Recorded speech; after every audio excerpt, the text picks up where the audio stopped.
Sanibonani molweni Dumelang namhlanje sise Thekwini KwaZulu Natal kwelikaBhanana. Bengishilo ke ngathi sizohamba onke lama provinces. Namhlanje ke sihlangene Ebuhlanti. Sizokhuluma kabanzi ngezinto ezi affecta amadoda okanye obaba njengoko siyazi ukuthi sinama problems nathi njengabantu abangobaba. Kodwa namhlanje itopic yethu sizobuza umbuzo wokuthi singasibuyisela kanjani isithunzi samadoda. Angihambi ngedwa ke ngihamba nepanel yami obabe ngibathambayo ngisebenzile nabo yonke iminyaka bazazazisa ukuthi bangobani. Kodwa ke basho mhlamba ukuthi mase uzazisile usho ukuthi singenza njani ukubuyisela isithunzi samadoda. Baba ngicela uzazise nje emphakathini nasemadodeni and then sowuphendula lo mbuzo wami. Angibingelele nginguBishop uSibisi khona la enhlanganweni yabefundisi iChurch Leaders Council of South Africa. Kunombuzo mina bengizothi uNkulunkulu uyithembile indoda. Bekufanele sizibuze ukuthi lokhu esiyiko kuyikona yini uNkulunkulu asithemba ngako ngoba uzathi indoda iyinhloko yekhaya. Ngiyabonga. Mase sizwa kuwe bhuti ukuthi bangitshela ukuthi uyideputy chairperson yala eThekwini kwi-men sector. Mhlambe sozazisa kodwa mhlambe usho nokuthi masikhuluma ngalesithunzi. Yesiphi lesithunzi bathi abantu sesihambile kuthina. Sikhuluma ngani masikhuluma ngesithunzi sendoda. Mhlambe before sibiza amagama amakhulu mhlambe kufuneka si unpack lento esikhulumayo ukuze nabantu emakhaya basize ukuthi sikhuluma ngani. Usozazisa kodwa. Asibingelele okhulumayo uThabano kaKhumalo uDeputy Chair weMen Sector eMobilize usukuma sakhe eThekwini. Asibonge ukuthi sihlangene njengamadoda ukuzobuka lento ehlasela amadoda amaningi kwehla kwesithunzi samadoda.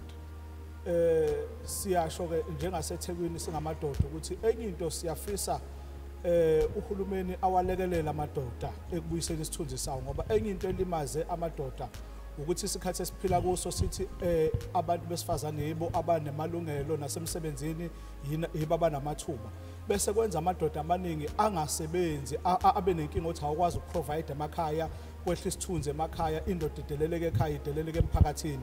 Siyafisa ukuthi afake isandla nalapho ukuthi noma ke kufanele kube isikhathi sokuthi abesifazane bayenza amathuba kodwa awabhekelele njengamadoda athola ingcindezi enkulu yokunakekela abantwana kodwa at the same time amathuba ayavaleleka. So ilokho sizophinde sibuye ngoba ikhona into engenza umdlandla kakhulu kulento oqeda ukuyikhuluma kodwa ngifuna abalaleli lapha emakhaya bahlale lapha ema-TV bayibone lento ngoba ikhona lento eyenza ukuthi lesithunzi sethu sihle before omama bekanti banikwa ama-position ema-ofisini.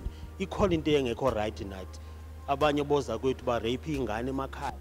Ihlanganaphi lento nokuthola kwamathuba wemisebenzi womama. Dr. Nzimande njengo civil society chair usibonile sisebenza in front of you. Mhlambe ngesinye isikhathi siyakudisappointa ngesinye isikhathi nawe uyazibuza ukuthi mara ziningi izinto ezenziwayo kanti yini indoda engashintshi. Mhlambe uzazise nje ube sewuphendula nawe ukuthi lesithunzi salendoda sihle masekwenze njani. Thank you so much for the opportunity. Ngibonge kakhulu. Ngiyacabanga ukuthi Siyabonga Nzimande chairperson we civil society eThekwini. I'm also a clinical psychologist. For me ukuphendula umbuzo mhlawumbe singaqala sibuza ukuthi isiphi isithunzi sendoda esehlile. Sayiphi yona indoda. Le wena ofisa ukuba yiyona noma le isociety ilindele ukuthi ube yiyona. Ngoba amabili amadoda aphila kumuntu khona le lindelekile mase kuba khona le wena ofuna ukuba yiyona. Mhlawumbe ngafuneka siqale introduce le kade ufisa ukuba yiyona kuqala andoba siye ekutheni sisibuyisela kanjani isithunzi sendoda. There might be a restoration of values that we might have to look at before size sithi we are now really sibuyisela isithunzi sendoda. Masa unika umacingwane nami ngithe ngelinye ilanga lapha ekhaya ngigangile athi inkosikazi awukube indoda man. Hey ngathi kusho ukuthi lo mama kunale ndoda ayilindele. Exactly. Kube nale ndoda elindele umphakathi.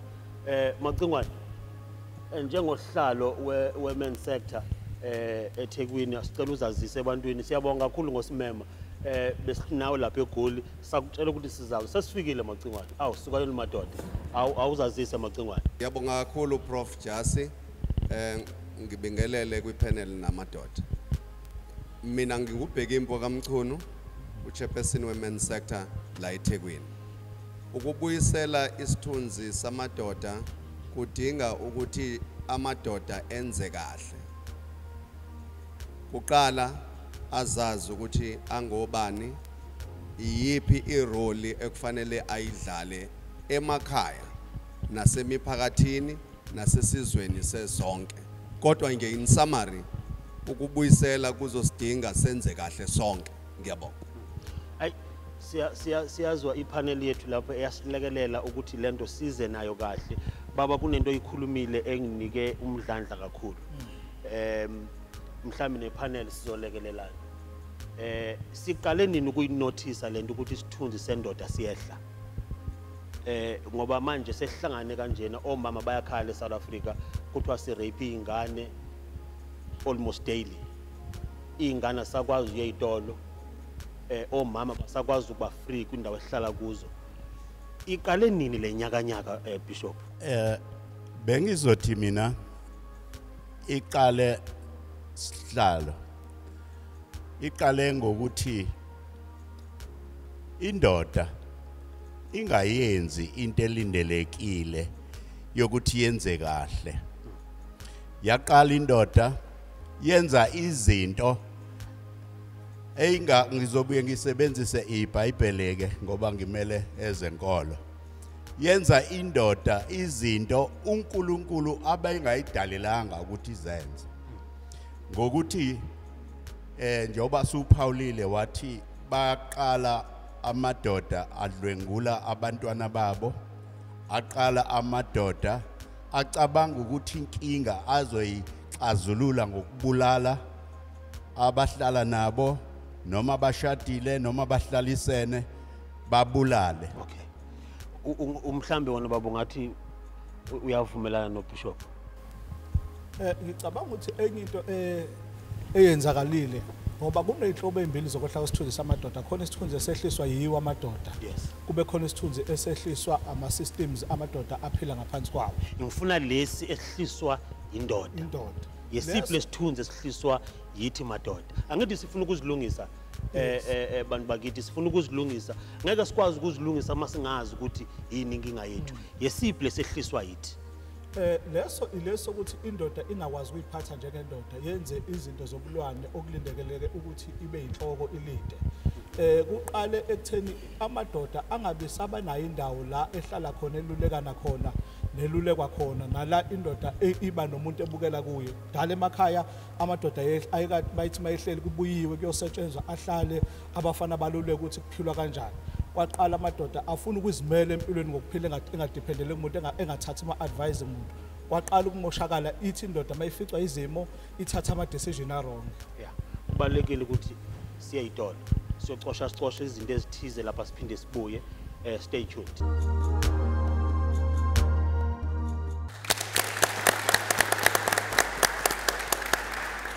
Sibuyile sisese Ebuhlanti madoda hayi kumnandi eThekwini lumandi uhlelo lwethu mase sibuya bese sikhuluma sizama ukuyi-unpack manje lento ngoba siyawukhumbula ukuthi masilungisa kunabantu abacabanga ukuthi kufuneka kulungisa abanye abantu. That is why ama-questions ami ngathi wabona ngathi asifuna ukuza asondele la kuthina ukuze singakhulumi ngabantu abangekho la. Dokotela. Yes. Siya diagnose manje. bayasho baba ukuthi isithunzi salendoda sometimes siyi reason singunobangela ukuthi lesithunzi sihle mhlambe wena ungathini kulokho so that masi diagnose asazi ukuthi masiya ku way forward siyazi ke manje ukuthi kufuneka kwenziwe ini ukuze lo baba lo alungiswe asisho ukuthi bonke obaba bayazenza lezi zinto kodwa laba bazenzayo baphazamisa nathi manje yonke iSouth Africa ivele ithi hayi yazi amadoda akusiya abantu esinophinde sithembele kubona.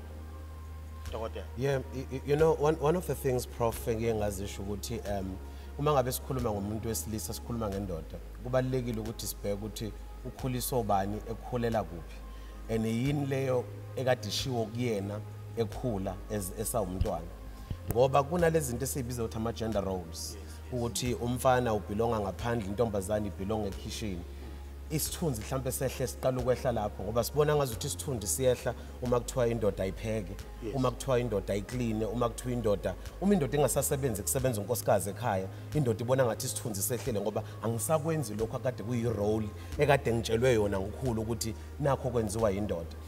Number 2 mhlambe kungafanele sibheke ukuthi ubani okhulumayo kule ndoda njengamanje ngoba isikhulile isindala ubani oyi role model yakho ubani oyi mentor yakho ubani umuntu okwazi ukuba naked kuyena umtshela ukuthi ngiyahluleka la ngiyakwazi la lana ngicela ungicathulise ngicela ungenzise ngikwazi ukwenza. Kubalekile ukuthi bengabe uyindoda ube nomunye umuntu oyindoda ozokunikeza ireflection ukuthi hayi siyawubhedile la siyakwenziwa kanje sashada we went through divorce sasaqeda ingekho enye indoda ekwazi ukusitshela ukuthi hayi wawubhedile la isithunzi sethu sehliswe ukuthi lokho esitshelwe kona sikhula akusekona lokho esibhekene nakho manje. Number 2 njengoba sesikhulile which one ubani ozoba indoda ozokwazi ukuthi mina I can mentor you I can give you positive feedback empilweni yakho and negative feedback ngikutshela ukuthi wenze kahle la awenzanga kahle la kusho ukuthi lana sihlangahlangene.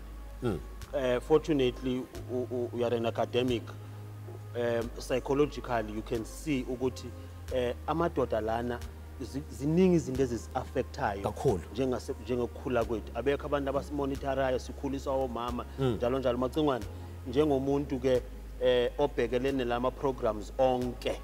Wena mawuthola feedback emadodeni athina amadoda kahle hle athi konakelephi. Ngiyabonga kakhulu Prof.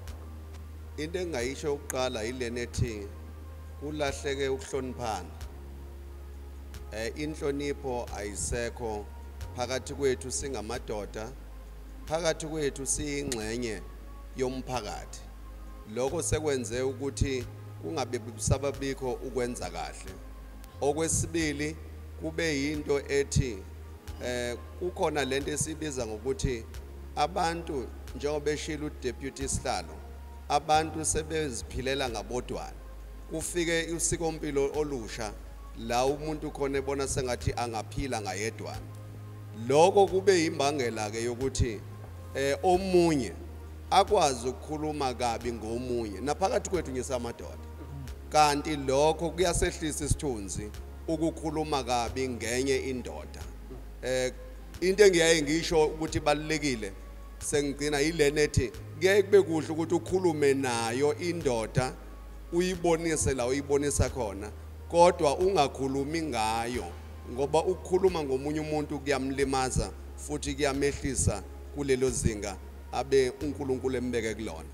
Ukuhloniphana kuyinto edingakalayo kithina sonke. Ngiyabonga. Omnye ubaba ngikhuluma naye eGoli mangimtshela ukuthi sengenwe ushukela athi awu kusho ukuthi umkakho uzohamba ndoda kusho ukuthi uzaba nenkinga la kucansi. So uyabona ukuthi ziningi izinto ezenza ukuthi kungabikho ukuthembana phakathi kwethu nokungakazi ukuhloniphana and umkami usekhona and ngisazibuza ukuthi kanti lababa wayenginika AP advice. So niyayibona Bishop lento enzayo ukuthi umacingwana uthi kunokungahloniphani nokungathembani manje siphela singayazi ukuthi ubani abakasimentore. Nina nicabanga ukuthi macingwana sorry Bishop mhlambe lento yonke le ingalungiseka kanjani lento ngoba sekuyimess. I mean sivuka kusasa kuthiwe umuntu ulele nengane yakhe siphinde sikuthiwe umuntu ubulele abantwana bakhe bonke wabulala naye. Awu bekungona sikhuluma ukuthi bekuthena zangakhuluma uthini Bishop? Bengizothi Prof engathi amadoda abengafanele acabange ukuthi akwazi konke. Njengoba khona uhlalo ke waphawula wathi abadoda kulesi sikhathi acabanga ukuthi angakwazi ukuyiphilela wodwa. Ngicabanga ukuthi kukhona izikhathi lapho indoda kudinga ifune izeluleko kulabo ebonayo ukuthi bangakwazi ukuyiphi izeluleko. Okay. Ukuze mhlambe sigweme lento yokuzibulala esekwandile kwamadoda ngoba umuntu ubufika esinqumweni sokuthi lento eyinkinga kumina akekho umuntu ongayixazulula ukuyixazulula ukuthi ngisusa impilo yami. Okay, masibambe lapho awungitshele ke men sector zikhona indawo zokululekwa kwamadoda ngokwengqondo ngoba kuyabonakala ukuthi lenkinga esinayo ila. Ngikhulumela nje eThekwini as men sector ilokho phezu kwakhe esikuhlanganisayo ukuthi indoda ayibe nayo indawo okuzothi uma ibhekana nama challenges ifike ingene kuyo ikwazi ukuthulela ngoba kubhekeka le masixoxo ukuthi amadoda akhala ngokuthi uma efike endaweni ayimiselwe afika angathathwa serious afika ahlekwe agcine engazwakali igcina indoda izenza into errong kanti beyifuna ukuyobeka udaba lwayo. So ke sithi wonke amawadi akhona kuma district senza leyo nto ukuthi akube nendawo la indoda endaweni uma ibona ukuthi ibhekana nepressure engagcina ithathe isinqumo akube khona abantu esibamisile ezokwazi ihlale nabo ixoxe nabo. Okay. Mina noba ngane nginga kusasa ngeke ngahambi ngeke ngikwazi ukungalithola usizo engifuna ukulithola noma bangangihleka yimo ofuna usizo. Make sihambe siye itolo siphinde siyoxoxa futhi siphinde sibuye ngoba kuningi esifuna ukukhuluma ngakho ngisengizizwe nami ukuthi igazi liyashisa.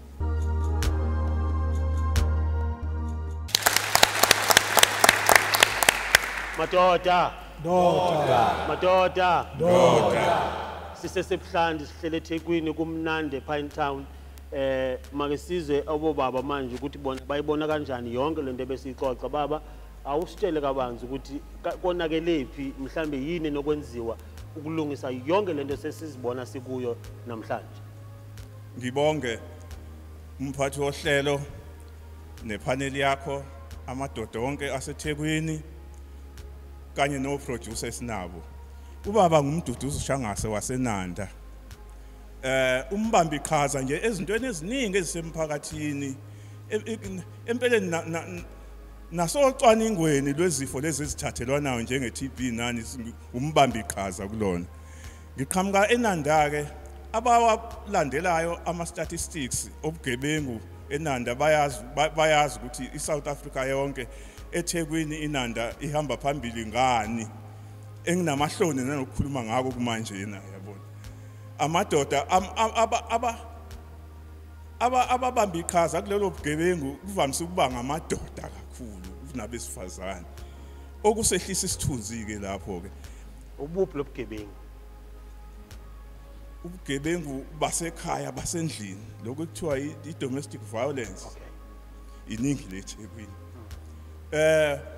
ubugebengu obuhamba ngokobulili buningi la eThekwini ama perpetrator kuvamise ukuthi kube ngabesilisa ama victims kube ngabesifazane izinto lezo kodwa ke ngiyabona indlela esikhuliswe ngayo socializwe ngayo sisukela esikhathini esiphambilini ngesikhathi ubandlululo lusadla umunyu la bekuthiwa amaZulu awaphile wodwa olunye uhlanga liphile lodwa sa socialize ngaleyo ndlela esocializwe ngayo kwafika isikhathi soguquko ke la abantu sebelingana bonke ke phela manje kwasho ukuthi lolo guquko aluhambisani nesivinini thina emqondweni esikhula ngayo singamadoda. That's true. Ngoba indlela ke ebesilokhu siyazi ukungalingani kuningi eSouth Africa khona bebekhuliswa kahle benezinto zonke oprofessor bake bakhuluma nangendawo yokweluleka kwamadoda ngokwengqondo lezo zinto zikhona kubantu abadla izambane likaPondo zinqabile kubantu abangadli ngoba asingakubalekeli ukuthi impilo le iya ngama-means ukuthi akhona yini zinqabile uma zinqabile ke sekufuneka ku-prioritize weke siyayibona leyo nto kusho ukuthi kwabanye sazofika engakujabulela kodwa ukuthi izithangami ezifana nalezi zande ukuze sibe nendawo la sokwazi ukuphefumula khona. angime lapho ngibonge. Sabonga kakhulu. Ngicela sisale thuba ngibingelele ipanel yethu. Ngibingelele amadoda wonke aphelele ekhaya. Ngibingelele abakaSoweto TV. Igama lami ngumbusi Hlengwa, ihlala ka 198 khona la eThekwini. Mina engingakusho ukuthi number 1 nje mhlawumbe ubabade sekhulumile. Ukhuluma into eziningi esenhlizweni yami kodwa nje mhlawumbe engakusho ukuthi emadodeni kukhona lack of accountability. Abantu besilisa ngendlela engibona ngayo for a long time beba abantu othola ukuthi bebe namandla njengoba yesho ubaba ukuthi kube khona ishift yamandla and ngesikhathi benamandla bebenza noma yini abakwazi ukuyenza as a result yebo bakwazi ukunakekela kodwa futhi at the same time ziningi izinto ezimbi abebezenza ukuthi bayakwazi ukuthi bazenze baqhubeke engekho umuntu obagadile ukuthi ngempela lezi zinto abazenzayo akufanele bazenze. For example sikhule kuthiwa inkukhu medliwa inkukhu eyababa izingane izodla amanqina noma inyawo. So yengekho right lento umuntu uyayibheka kodwa kwakuyinto engathi usiko impilo lamadoda ngoba anamandla. Sahamba isikhathi sashintsha izinto. Mayishintsha izinto abantu besibambe nabo sebenamandla. And amadoda ahluleka manje ugraspa lesimo esikhona manje ukuthi abantu besibambe balingana nathi. Abantu besilisa ngokudalwa banamandla, amandla physical. So njengoba benamandla physical uma ngabe bebona ngathi bayahluleka social ba resolve physical kwezinye izinto. So as a result as men sihlangene la mina ngathi kubalekile usibe accountable. Into engiyibuze yona mina ukuthi akujwayelele ngaphandle kwasesontweni uma ufica amadoda amathathu ekhuluma exoxe uthi uyezwa inkulumo ayixoxayo ngempela ayikho destructive. It's very unlikely. In most cases amadoda amehlangene u3 akhuluma mhlawumbe ngedakamizwa noma akhuluma mhlawumbe ngabantu besimame ngendlela engekho right. So as men need to be accountable and sibuke indlela esenze ngayo yebo history mhlawumbe sakwazi ukuyilungisa kodwa i-future singayilungisa. So as men you need to stand up and say you know what, let's be accountable, we've made these mistakes. I know ukuthi kukhona abantu esingabakhomba sithi no lo nalo akenzanga kahle ngiyakubona lokho kodwa kubaleka kakhulu ukuthi sina njengamadoda asenzanga kahle asikulungise. Ngiyabonga. Ipanel wami 30 seconds each. Amadoda ayavuma sinazi inkinga kodwa engiphuma nayo athi amadoda awanazi medical aid ngoba phela uma ufuna ama psychologist kufuneka ube kanti uadmit esibhedlele. Ziningi izinto ezivelile amadoda ayavuma bishop yami. Mani vala manje nina nibona ukuthi ifuna kusenzeni 30 seconds. Noma kunjalo mphathi wohlelo ngicabanga ukuthi isixazululo sikuwona amadoda angakwazi ukusixazulula ngaphandle kokuyofuna usizo ngokuthi ezithangamini ezifana nalezi lapho ephefumula khona angakwazi ukulaphana bese nezwi ke sibalekelela ngalo ukuthi uNkulunkulu umdalile umuntu wesilisa wayesethi akazikhethele kodwa kukhona izinto uNkulunkulu azilindele ukuthi meseshilo ukuthi indoda yenze njani bese senziwa uyena ngokwakhe njengokuziphatha kwendoda. Ngicabanga ukuthi isikhathi sokuthi inhlaka zonke zokuphila zihlangana ukudila neissue yendoda. Kungathi esontweni indoda izokuthiwa inhloko uma ifika emphakathini ukuthungezwa umuntu wesifazane shaya nje ubulala uma ifika kwezinye indawo kuthiwa umuntu wesifazane niyalingana. Isikhathi sokuthi ihlangane isebenzisana ukuthi sidila kanjani nalento endodeni ingaconfuseki yazi ukuthi imidila nomndeni emphakathini idila nabantu idila kanjani njengendoda. Dokotela uma singayilaphi ingqondo yomuntu wesilisa uzogula physically, uzogula socially, uzogula financially, agule sexually, all areas of life. So it's very important that umuntu wesilisa uyakwazi ukuthi anakekele ingqondo yakhe. And I said ukuthi authenticity ubuqotho nokuthi sazi ukuthi lo muntu lo wena ofisa ukuba uyena yilo uNkulunkulu ayekuzala uyena. Wasuyaphambuka ke waphuma endleleni kodwa wena wawuzala ukhala, wawuzala uhleka, wawuzale ukwazi ukuthi zonke izinto ungatshela ukuthi sekuyisikhathi sokukhala, ungatshela ukuthi isikhathi sokuhleka, wawuzenzela authentically. Uma singakwazi ukubuyela to that era where we become authentic, bekhala kubhlungu kuhleka khala, mekuhlekisa hleka, let's just go back and asiyeke lokuqina ukuthi hey ngindoda, you know, ilokuqina lokho kwenza ukuthi kwasilimaza mentally, asilaphi ingqondo zethu and everything will fall into place. Thina singamadoda uma ngase siqale namhlanje kube yilona ilo azitshela ukuthi akubizi imali ukuthanda, akubizi imali ukuhlonipha, akubizi imali ukwenza kahle. sithatha isinqumo sokuthi kusukela namhlanje sizokwenza kahle, sizothanda, sizohlonipha. Ngoba uma uhloniphe wena, uzihlonipha wena, uhlonipha oseduze kwakho, uhlonipha owakhelene naye, lokho kuzokwenza ukuthi isizwe esikusona sibe isizwe esihle nesihloniphekile. Ngiyabonga. Ayike sizwile noma uneyiphi inkinga ungambulala umkakho. Noma uneyiphi inkinga ungamrape umntwana wakho. Noba sekwenzekani ekhanda lakho, hamba ukhulume nenye indoda uthola usizo. Umbulelo Jase bethetha nani and siyathemba ukuthi sawuphinde sihlangane futhi next time.